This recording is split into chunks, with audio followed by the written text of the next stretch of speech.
இங்கே பாருங்கள், கோயம்புத்தூர் அக்னி நட்சத்திரம் ஃபஸ்ட் டே.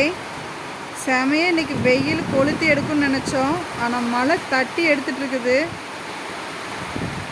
நல்ல காற்று, மழை, கிளைமேட் அப்படியே ஊட்டி மாதிரி ஜில்லுன்னு ஆயிடுச்சு. செம ஜாலியாக இருக்குது. நல்ல மழை தெரியுதுங்களா? காற்று அதுக்கு மேலே இருக்குது.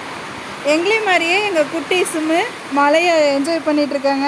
நல்லா ரசிச்சிட்ருக்காங்க 2 பேரும். பையோ, ஊப்பா ஊப்பா போடின்னு திரும்பிட்டான்.